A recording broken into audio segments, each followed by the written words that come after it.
Hey, did anybody lose a bunch of FPS this patch? What do you mean? Didn't the game just come out? Bro, I don't know what's up. I lost like 50 FPS this patch. Nope, no difference for me. Yo, did anybody lose a bunch of FPS in this patch? What the? Jufus, I need your help, man. I'm losing like 50 FPS every patch that comes out.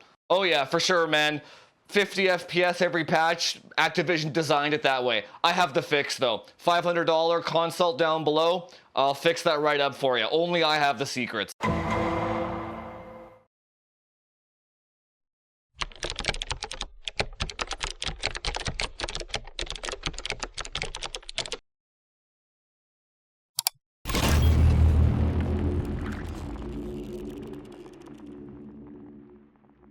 New season, new FPS loss, eh boys? Consult link down below, only I have the fix for it. I'm just kidding, that's the shit I hear all the time. Today we're doing some RAM testing. Now in the last FPS video, we did Intel RAM speed scaling. So today we're gonna be flipping the coin on the other side and we're gonna be doing Ryzen RAM speed FPS scaling. We're gonna throw a little bit of a curveball on this one. I've gotten a lot of questions like, hey, is 32 gigs of slow memory better than 16 gigs of fast memory? So we're gonna touch on that a little bit as well in this video. So we're gonna be doing two loops for you today. We're gonna be doing the Plaza, and we're also gonna be doing the road course that I usually do in Warzone. So what we're gonna do is we're gonna check slow RAM versus fast RAM. We're also gonna check 16 gigs versus 32 gigs. We got a lot of benchmarks here for you. I don't really need to explain it here. Let's just jump straight into the benchmark numbers upstairs, and I'll kind of talk you through it as we go along. So, onto the Batmobile. All right, so the first test we got today is just 16 gigs versus 32 gigs with like the garbage RAM in its base form. So you can kind of see on average, it's maybe about 5 FPS bigger. 5, maybe 10 FPS absolute max. This game... Well, you'll see in the future numbers what happens with the higher speeds in dual rank, but dual rank does always give you a little bit higher of an FPS. The game engine itself matters more on how it'll utilize the actual dual rank, but you can see that at the Plaza here, as we're circling it, you might actually almost get up to a 20 FPS increase here just by going dual rank, even with very slow RAM. I'm sure in another month or two, one of the big tech tubers will do another dual rank video as if it was some discovery. Oh my god, dual rank.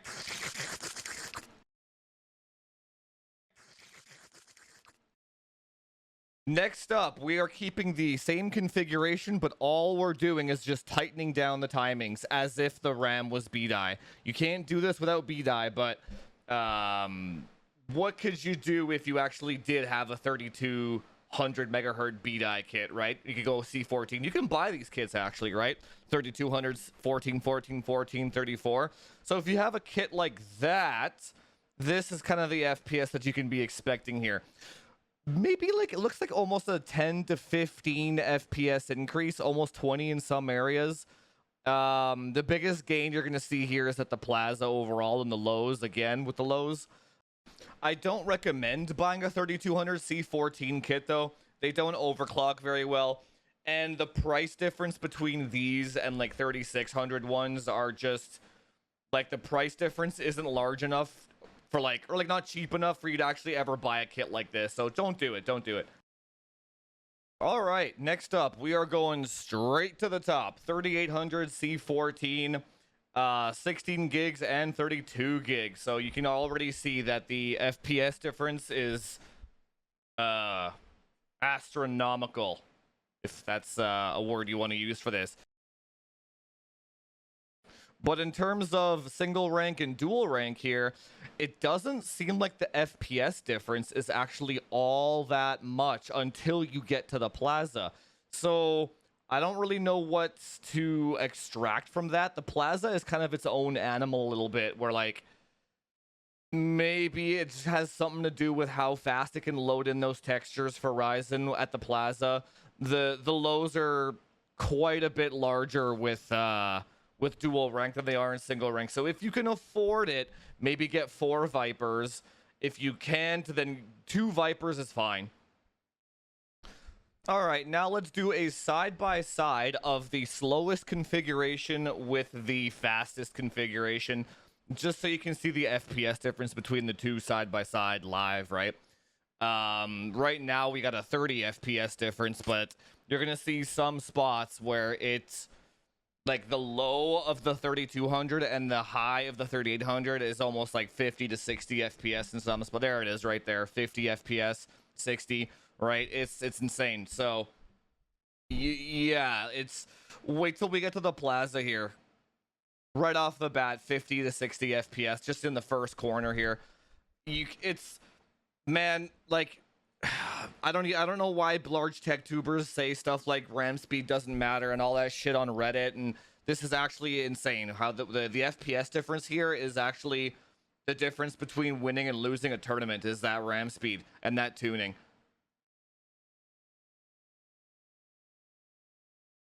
Well, there you go. So the difference between 16 gigs of 3200 mainstream garbo RAM versus 32 gigs of highly tuned B-die is anywhere between 40 to 70 FPS difference on Ryzen. 40 to 70 FPS. But overclocking is dead though. If you notice though, there's that one spot right when you're turning left on that corner in the plaza. All of those numbers all dip down to like 170, 175. Ryzen literally cannot do anything about that. There's something about that corner and how it loads all the textures into Ryzen. No matter how fast you make your RAM speed or your fabric, it doesn't matter. The low on Ryzen is just the low in that spot. That being said, I do have one more for you. Let's go see what the 10900K does against this in the new Season 5 patch. All right, we got 10900K and 5950X in their maximal forms. I just thought about Beast Wars. Maximals, maximize. We got... I didn't want to go with 5.4 gigahertz today at the 10900K because people bitch way too much online that it's like unachievable by the masses. Fine. I put 5.3.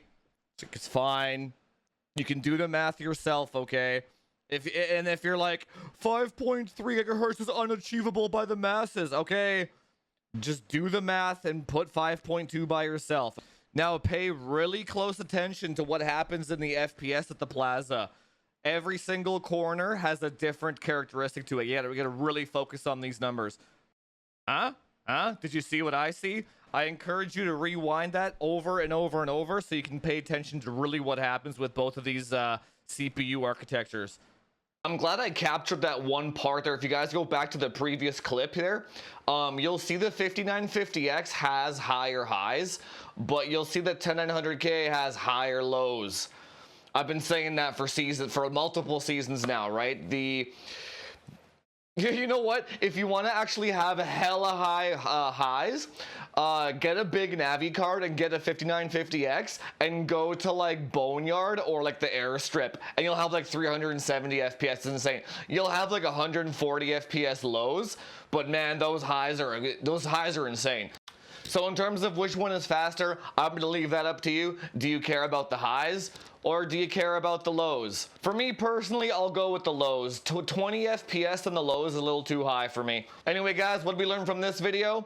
Nothing we already didn't know. RAM speed tuning is everything, and 10900K is still the king in Warzone for Season 5 at least anyway. So if you already have 16 gigs of like 3600 CL18 stuff, you're still better off throwing that shit in the garbage and getting some B-die rather than getting another 16 gigs. You might get another 5 to 10 FPS by going 32 gigs, but just like resetting, just like accepting the loss of that RAM and starting over with B-die is going to net you far higher gains. Far higher. We will revisit this when a new map comes out, or we'll revisit this when somebody says, hey, Did anyone lose FPS in the last patch? And I'm sure we'll be back. Anyway, guys, if you like the content, hit that subscribe button, do all that YouTube SEO stuff, like, share, subscribe.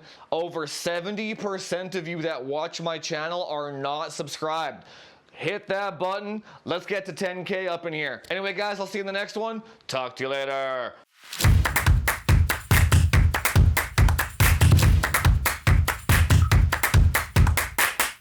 Look at how much FPS my optimizer got for me, guys. Just look at the Gulag Chair FPS.